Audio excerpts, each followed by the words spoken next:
Igitabo Itangiriro igice cya 4 umurongo wa 16. Urubyaro rwa Kayini. Nuko Kayini ava mu maso y'Uwiteka atura mu gihugu cy'Inodi mu ruhande rw'iburasirazuba bwa Edeni. Kandi Kayini atwika umugore we inda abyara Henoki. Yubaka umudugudu awitirira umwana we Henoki.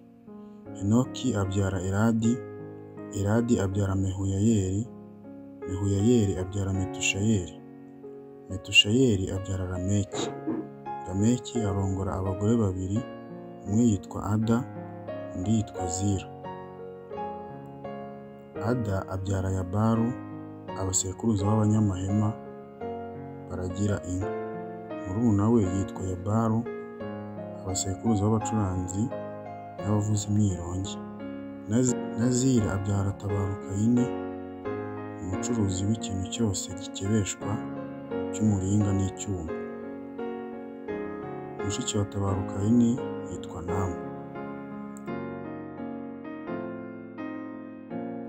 Lameki abwira abagore be ati: Ada na Zira, nimwumve ijwi ryanjye.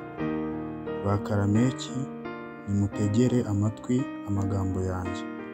Nishe umugabo muhora kunkomeretsa, nishe umugore muhora kuntera imibyimba. Niba Kayini azahorerwa 7, ni ukuri Lameki azahorerwa inshuro 77.